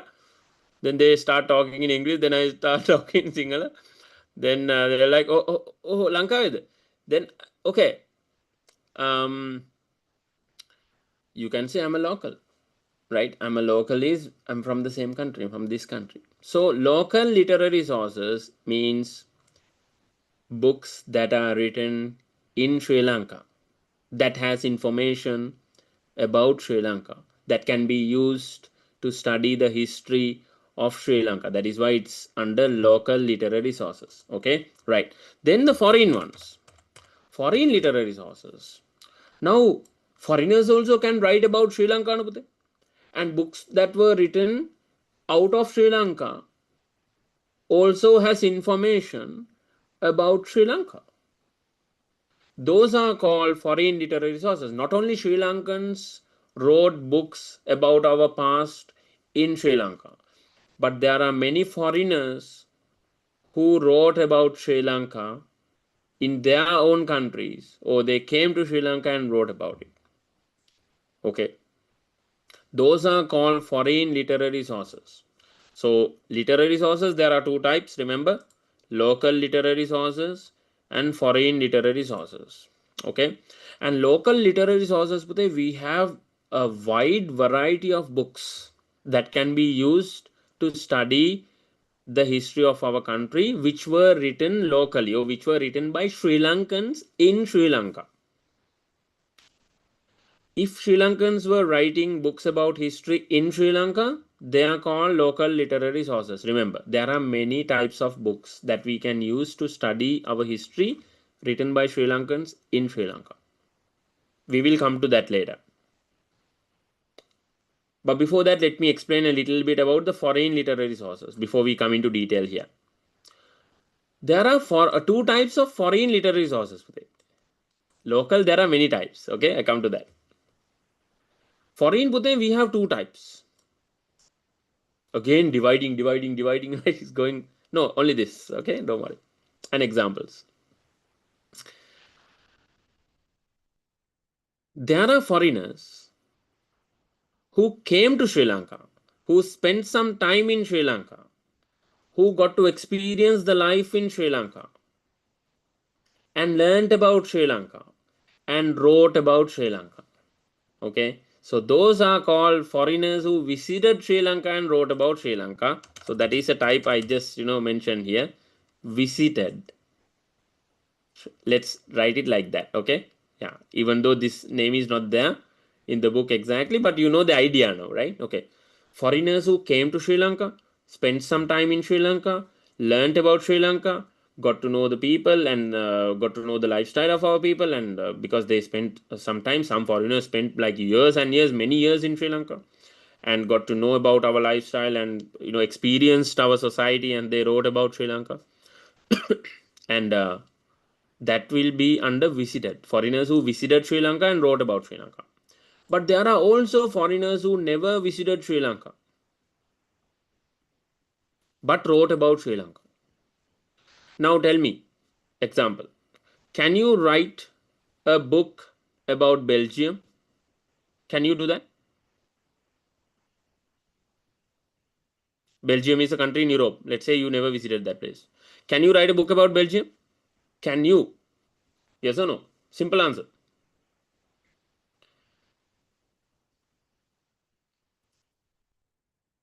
Simple answer. Yes or no? Can you write a book about a country that you never visited? Yes or no? Answer. Why? What is stopping you? Somebody is going to kill you? You can. No, Can. because we don't know about that country. Okay, what can you do to learn about that country? Research about the country. Okay. Those days, no information, right? Okay. But can you meet somebody who visited that country and learn from him? Can you? Yes. Yeah. Yes. Okay. So there were foreigners like this who visited, who met people who visited Sri Lanka and learned about Sri Lanka and wrote about Sri Lanka, but they never themselves came to Sri Lanka. There were foreigners like this also. We'll come to examples, okay, later. So there are foreigners who visited Sri Lanka, spent some time here, got to know the lifestyle, and spent a long time here sometimes, learning about the society, and got to experience our food, our society, our culture, our religion, everything, and wrote about our country.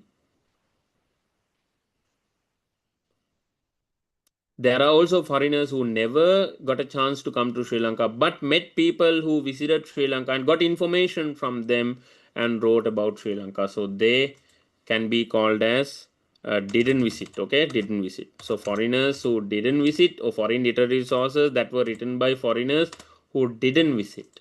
So remember this very well. Local literary sources are written by Sri Lankans.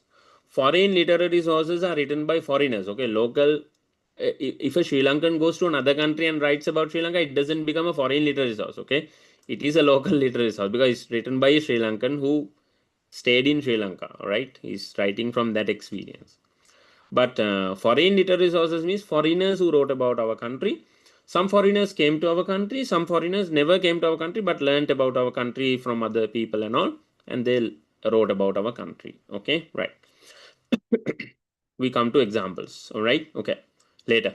Okay, next week we'll come to nice examples on this. Okay, yeah, we'll remember those examples also.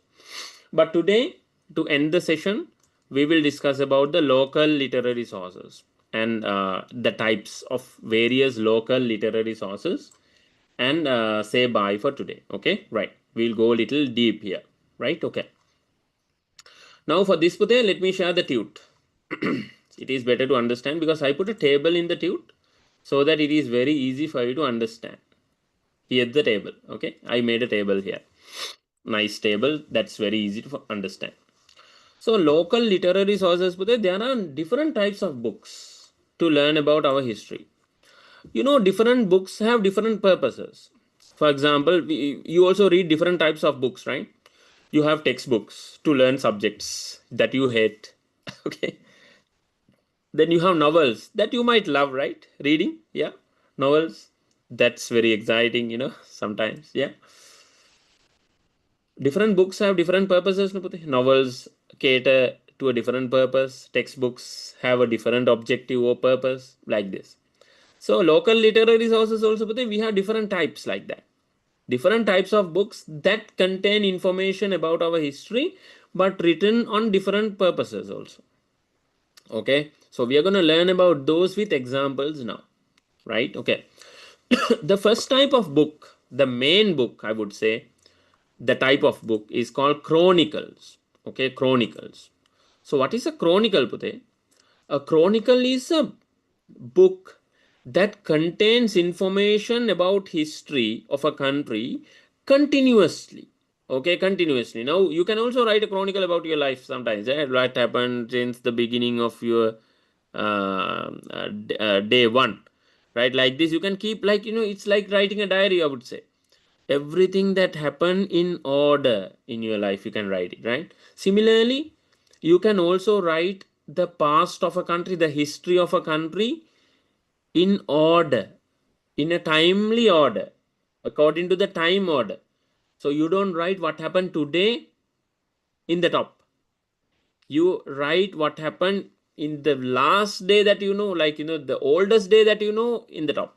Then you go on writing later like this. Okay, so it's like a diary, I would say, right? Okay, similar to that.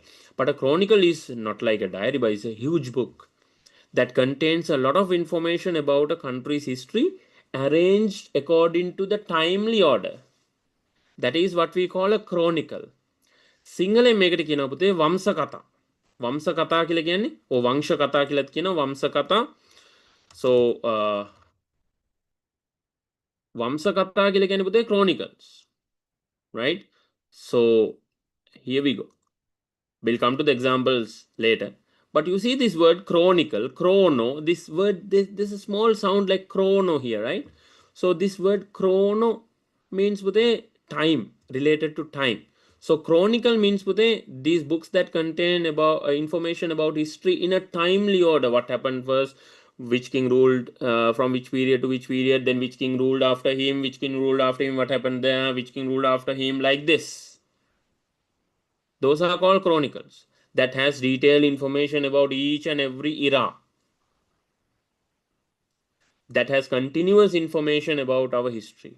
Those are called chronicles. And if you have heard the word chrono, have you heard the word chronometer, chronograph? Have you heard about this? Have you heard this word chronograph? What is that? Anybody? Chronograph? No? Nobody? Have you heard the word stopwatch? Stopwatch? Yes, sir. Of course, you Yes. know, right? So the official word for a stopwatch is chronograph. Okay, those days we didn't have digital stopwatches. No, now we have digital stopwatches. But chronograph, you know, have you seen that tick tick tick tick? You know, it goes like that, like you know, that can the manual stopwatch. Those are called chronographs. So chrono means what they related to time. This word chrono means related to time. So chronicle means related to time. Everything arranged according to the timely order.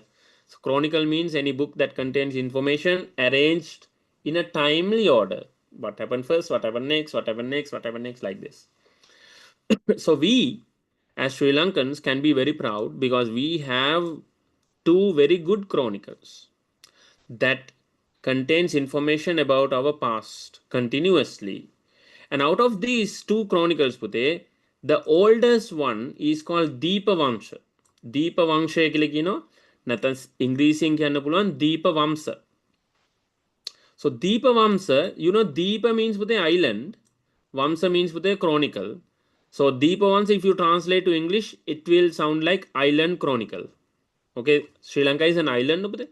So that is why it's named Deepavamsa. That is the oldest chronicle. That was written in the 4th century AD. You know, Pute, we are now in the 21st century AD. You know, Pute, let's say, how do we say this AD is from the year that Jesus Christ was born in Bethlehem in Jerusalem, close to Jerusalem. That is called 1 AD. Okay, so 1 AD to 99 AD is called the 1st century AD. Okay, similarly the 4th century AD means Pute 300 to 399. That is called the 4th century AD. So Deepavamsa was written in between these two, right? This period. We don't know exactly which year because we don't have records. We don't have CCTV, you know, we don't have those kind of records in the past, right? No technology, right? But we can only assume certain things. And we are now in the 21st century means the 21st century started after 2000 and you were born in the 21st century. I was born before that. So today we are in 2026, but 21st century ends in 2099. I will not be there for sure to see 22nd century start. Of course, no, I won't live 113 years. No chance, right? Maybe you have a chance, okay? Yeah, right? And you will remember this day maybe. Yeah, we were discussing about this. So 2000 to 2099 is called the 21st century. And we are in the middle of the 21st century, not exactly, but quarter way through, right? Quarter way. Yeah, more than a quarter now, right? 2026 also started. So that is how you calculate centuries. So the 4th century means Pute, not 400 to 500 AD. 300 to 399 AD is called 4th century, okay? So until the 4th is reached. So that is where Deepavamsa was written. Deepavamsa is the oldest chronicle that was written. And to write this book, Pute, many other books were there. And those collections of books like Attakatha කියලා කියනවා අපි මේකට. Yeah, Attakatha, the collections of books.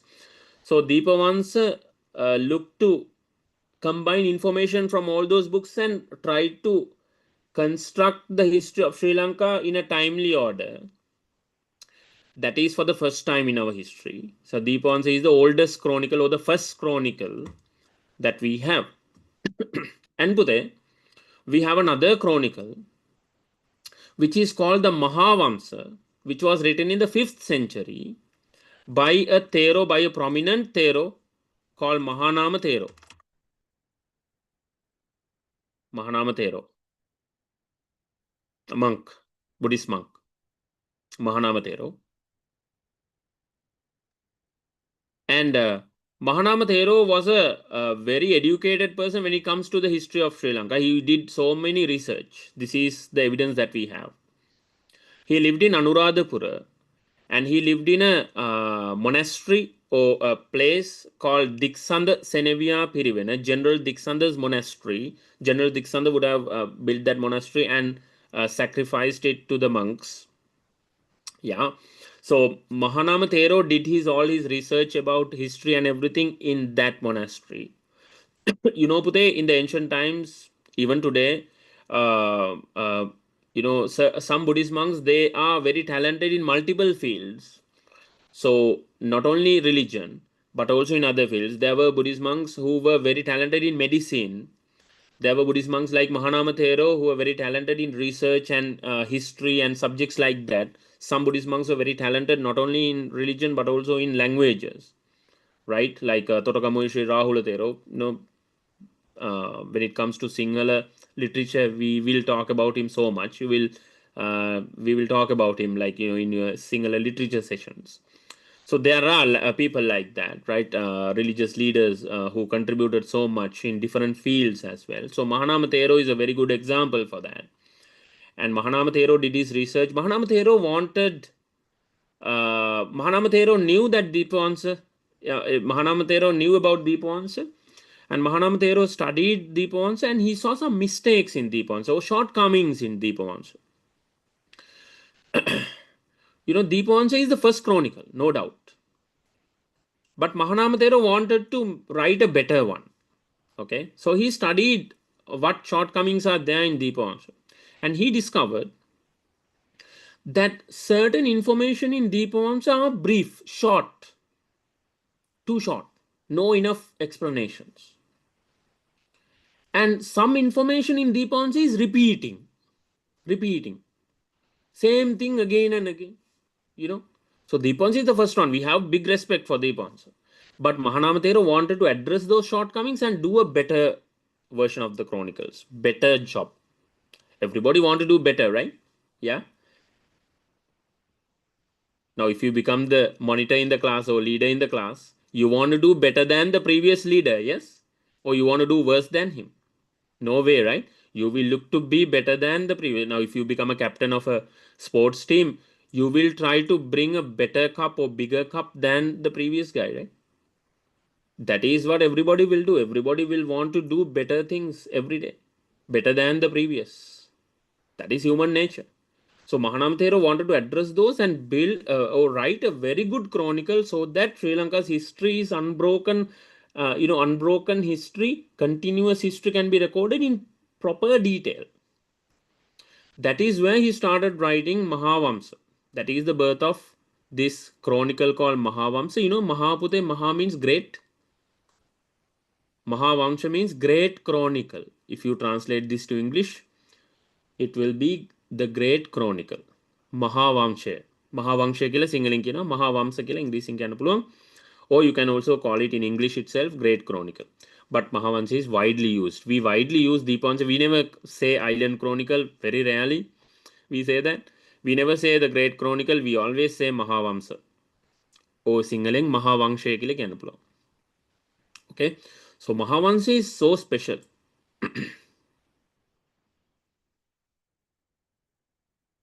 Mahavamsa is special because of one very important thing. That is, it contains a continuous history of Sri Lanka from the arrival of Lord Buddha up to King Mahasen's time. It contains a continuous history of Sri Lanka recorded in it.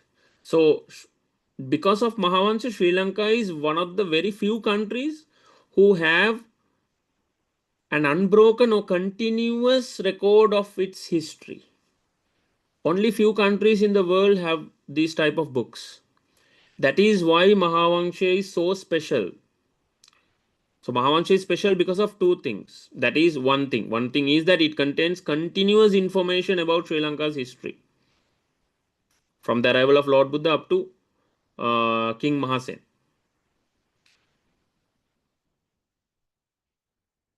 And the other special thing about Mahavansha is it is very credible or trustworthy. Whatever the information that is there in Mahavansha can be proven using other books. Same information can be found in other books, or you can even find them in inscriptions or writings on stones or archaeological sources.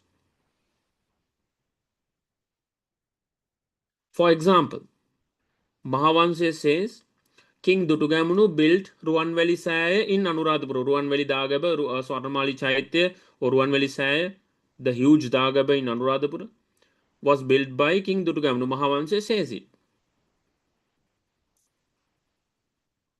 You see, you check that in other books and inscriptions, the same information is there. And you go to Anuradhapura, you see Ruwanveli Saya. Meaning that Mahavansha is credible. Credible means they're trustworthy. You can trust it. You can count on it. You can trust information that's there in Mahavansha. Credible. You know what is incredible? Incredible Hulk. Unbelievable is incredible, right? But credible means they're trustworthy. You can trust it. The information is trustworthy. So Mahavansha is such a great chronicle because of that. That is why it is the great chronicle. That is why it's so special, because it contains continuous information about Sri Lanka's past. So Mahavansha is a special book that has two parts. The first part of Mahavansha is called Mahavansha. Mahavamsa. First part. Great Chronicle in English. The second part of Mahavansha was written a little later. That is called Chulavansha or Chulavamsa. In English, you can call it the Little Chronicle. Yeah. Chula kilagane podi kine, right? Maha kine great. So Chulavansha is the second part of Mahavansha. Mahavansha is the first part of Mahavansha itself. So Mahavansha has two parts, Mahavansha and Chulavansha. So Mahavansha is continuing to be written, okay? As we speak, everything that is happening in Sri Lanka, those who are like, let's say after 1,000 years, they will be able to read what happened here. Okay, what happened today, right? Otherwise we won't read, right? What happened, we know what happened yesterday and today, right? Yeah. But people who will be born 500 years after today, they will be able to access this information, right? Okay. So that is the speciality of chronicles. Everybody understand today? Any questions? Everybody got it today? Any questions today? Everybody okay? Yes, sir. Right. Yes, sir. Okay, so there are other types of books that we can learn so much information out of. So we will go into detail next week. I think today's class is enough. So we will continue from here next week. So I believe you got a very good idea about Chronicles. And then we will continue to explain this because I need more time and it's late also now. So I think today is the introduction seminar and you learned something today, I believe. And if you want to continue the class, send me a text message that you want to continue the class and we will send you the payment details and everything, and we will add you to the permanent group. And the group that you are right now in will be deleted next week. So next week onwards, our regular classes will start. Actually, we will continue from here. Today we started the class. This is the real class. Okay. So this will continue next week. So I gave you a quick idea about the real class and how this looks like. And before we say bye, I will test your knowledge. Okay. Today I want to show you, right, something. Okay.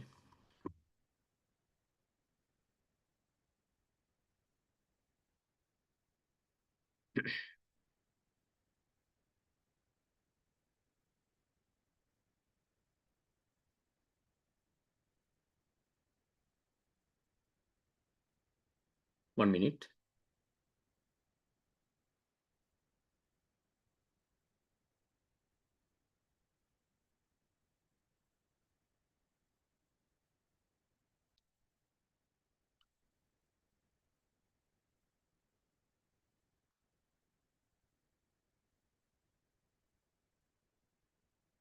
Okay. I have a small question for you to answer. This is from 2022 O levels. Okay, this is an O level question, right? So from the information that you learned today, can you answer the first question, Budhe? Can you pick the answer? Anybody? You can also draw on the board now. I have enabled annotation. You can just, underline the answer maybe for now. Yeah. What is the text which has recorded the unbroken history of Sri Lanka? Unbroken history, continuous information about our past. Mahavansi, no doubt. Deepansi is there, but Mahavansi is better. So we go with the best answer, right? We go with the most appropriate answer. So Mahavansi is the strongest answer here. So that's enough for one day. And I will see you next week with the continuation of unit number 1, sources of studying history. We have so many things to do in the coming months. Map marking, so many things, okay? Past paper discussions. We will go there one step at a time, okay? One lesson at a time. And if you have any questions, any issues, any doubts, anything, I'm free to talk. You can text me. We can also have a call if you want, okay? I will see you next week. Take care. Bye-bye. God bless you. See you. Bye. Good night.